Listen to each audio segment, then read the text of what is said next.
Assalomu alaykum hammaga. Men Munisa Normuratova, marketplace'larda 7 yillik tajribaga ega ekspertman. Agar siz uzun marketda biznes boshlamoqchi bo'lsangiz, bu video aynan siz uchun va oxirigacha ko'ring.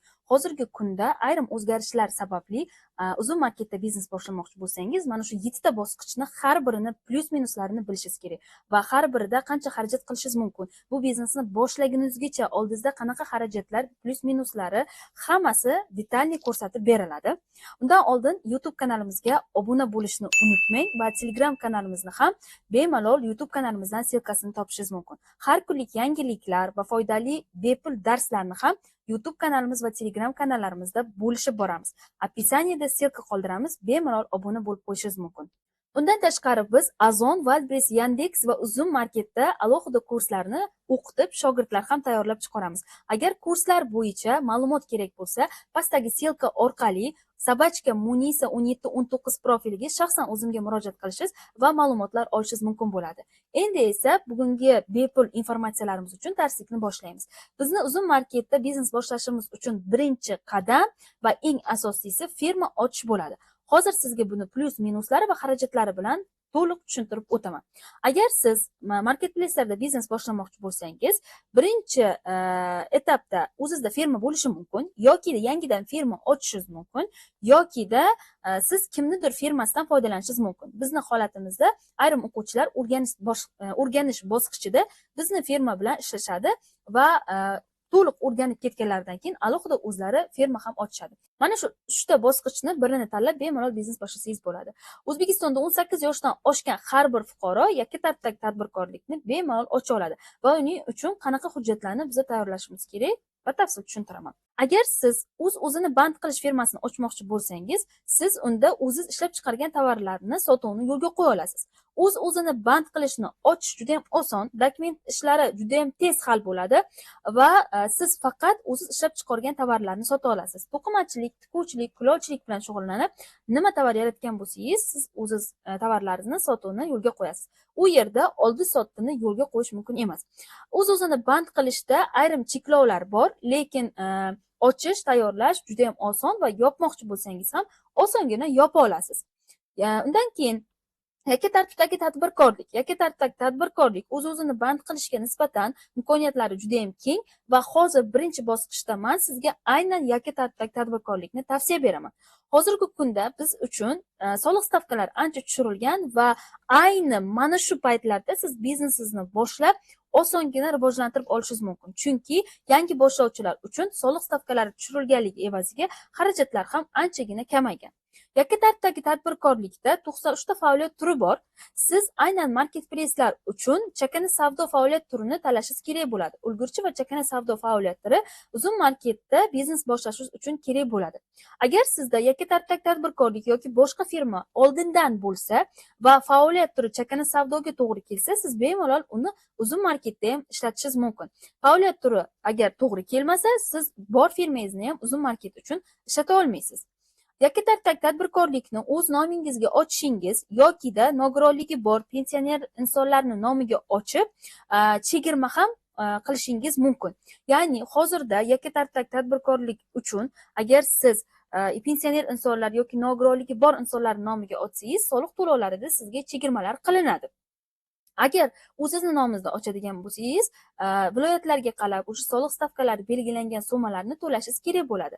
Agar pensioner insonlar ota-onangiz, buvlaringiz, bobolaringiz bo'lsa, ularning ishtirokida bir marta firma ochish uchun, elektronik ключ, pechatlarni tayyorlash uchun siz ularni ishtiroki orqali bajarasiz va qolgan ishlarni hamma ключlarni qo'lingizga olib, dalshi o'zingiz bemalol yuritishingiz mumkin bo'ladi. Ularni hech qanaqa daxli bo'lmaydi. Ayrim etaplarda doverность qilish kerak bo'lsa, ular o'zlari doverность qilib qo'l qo'yib berishadi va bemalol bu doverность bilan ularning nomidan siz ishni davom ettirishingiz mumkin bo'ladi. Uchinchi bosqich esa kimnidir firmasidan foydalanish. O'zingizni yaqin insonlaringizni firmasidan alohida magazin ochishingiz mumkin. Hisob-kitoblari qanday bo'ladi deyishingiz mumkin. Hisob-kitoblari uzun market tashlab berilayotgan summa alohida ko'rinadi va alohida o'sha foydalanayotgan yaqin tanishingiz siz uchun bank shot ochib berishi ham mumkin. Lekin ishlab turgan bankdan ochilgan shotga pul tushsa ham, qayerdan qancha tushayotganligi aniq ko'rinadi va u sizning summangiz ekanligini bemalol ajratib olasiz. Bizni o'quvchilarimiz bizni firmadan foydalanishadi, ularga soliq to'lovlari ancha qisqaradi, dokument ishlari boshlanishida hech qanaqa dokumentatsiya bilan shug'ullanishmaydi va faqat tayyor magazinga, komissionerdan ham o'tkazilgan tayyor magazinga tovar kartochkalarini joylab sotuvni yo'lga qo'yishadi. Har 10 kunda uzun summa tashlab beradi va har bir tashlangan summani buxgalterlarimiz отчет qilib ularga yuborishadi va bu отчетlarni lichniy kabinetdan o'zlari ham bemalol yaratib solishtirib olishlari mumkin bo'ladi.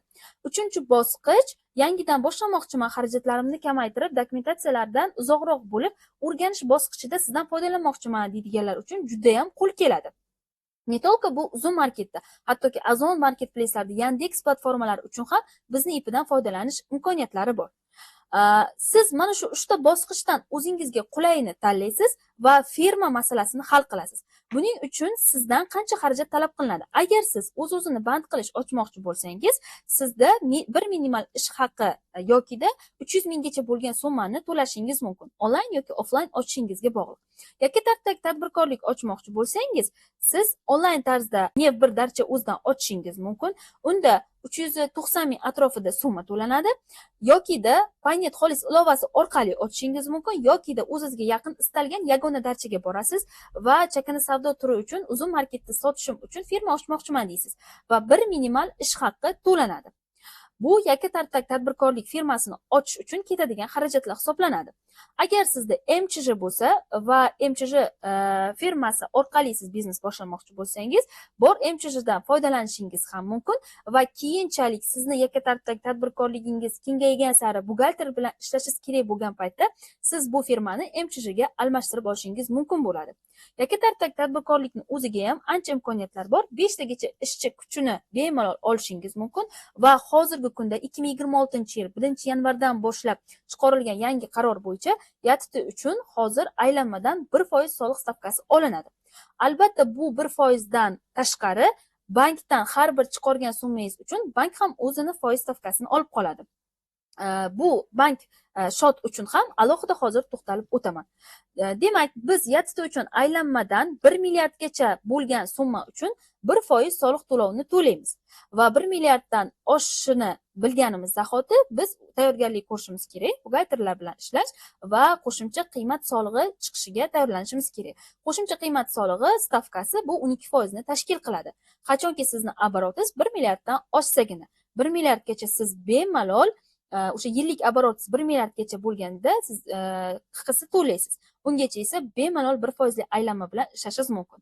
1% li aylanma deyilgani bilan siz har bir chiqargan summangiz uchun bank o'zini stavkasini olib qoladi va shunda siz 1,5%, 2% ni bemalol o'sha hisob-kitob qilib tovarlarni ustiga foizini qo'shayotgan paytingizda soliq uchun alohida 2% bemalol ajratishingiz mumkin bo'ladi.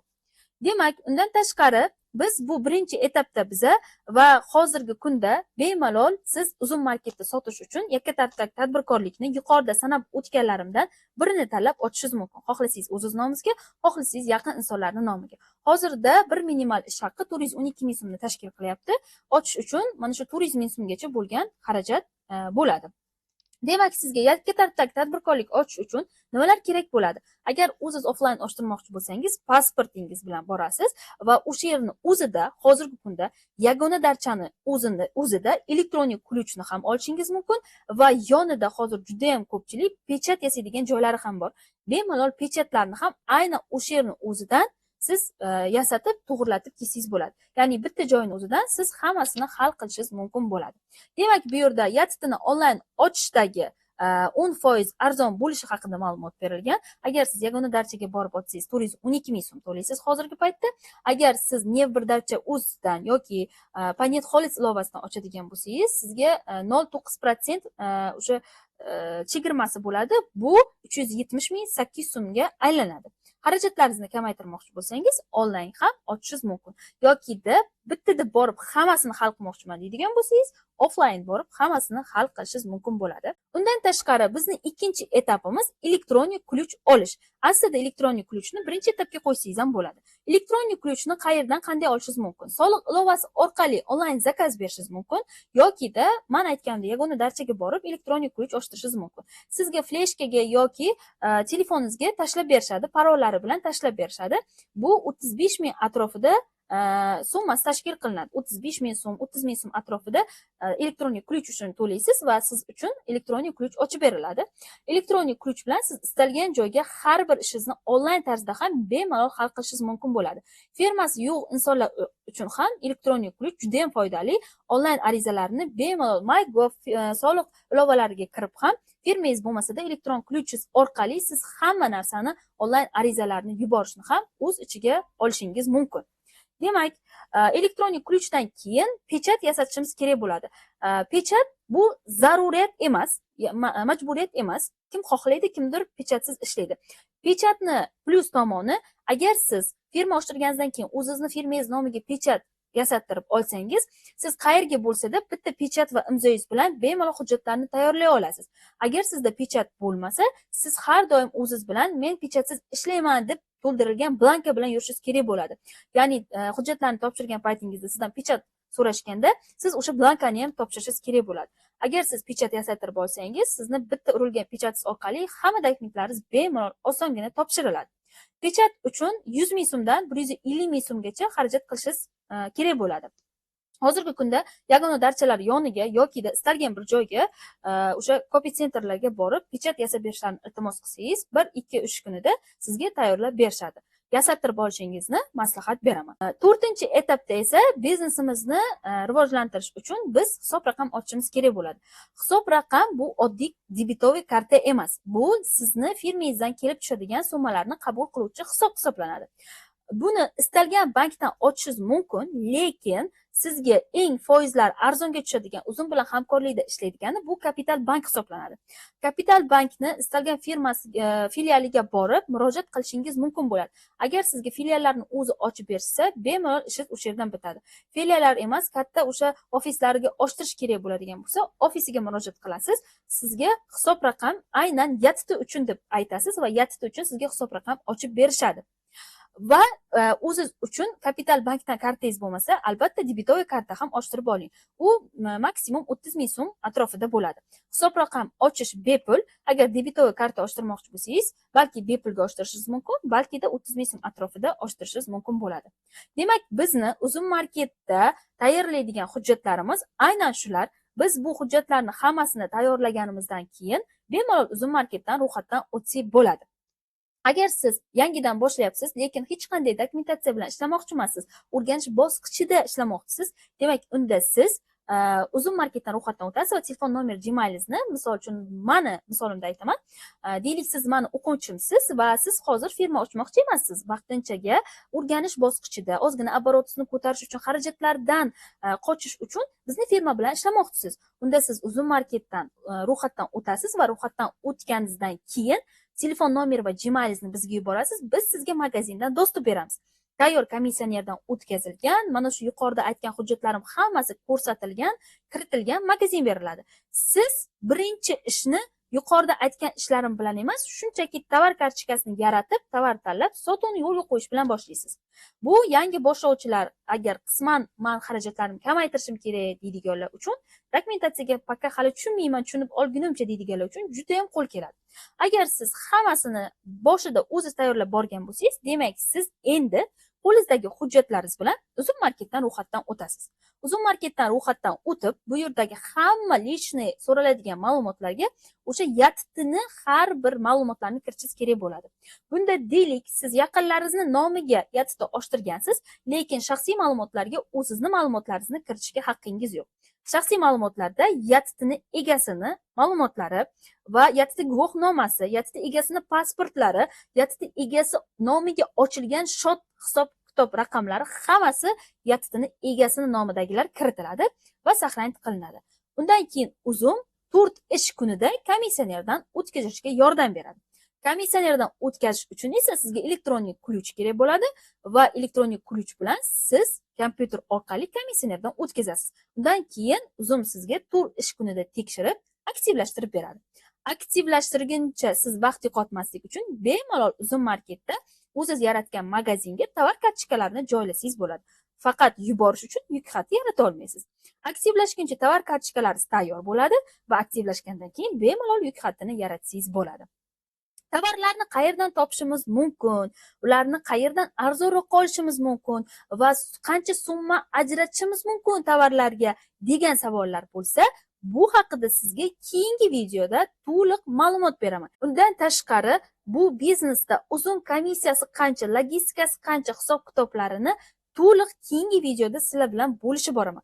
Agar bu haqida ham sizga ma'lumot qiziq bo'lsa, albatta kommentariyada fikringizni yozib qoldiring va bizga obuna bo'lib, kurslar uchun to'liq informatsiyani pastdagi ssilka orqali shaxsan menga murojaat qiling va hozir berilgan imkoniyatlarda bemalol biznesingizni boshlasangiz bo'ladi. Chunki 2025-yilga nisbatan 2026-yilda soliq stavkalari ancha qisqardi va yangi boshlovchilar uchun xarajatlar kamaydi. Biz siz bilan noldan boshlab uzun marketda biznes boshlashingizga yordam beramiz. Undan tashqari Ozon va Wildberries, Yandex marketplace'larda biznes boshlamoqchi bo'lsangiz ham bemalol murojaat qilishingiz mumkin. Menga obuna bo'ling va video haqida o'z fikringizni kommentariyada yozib qoldiring.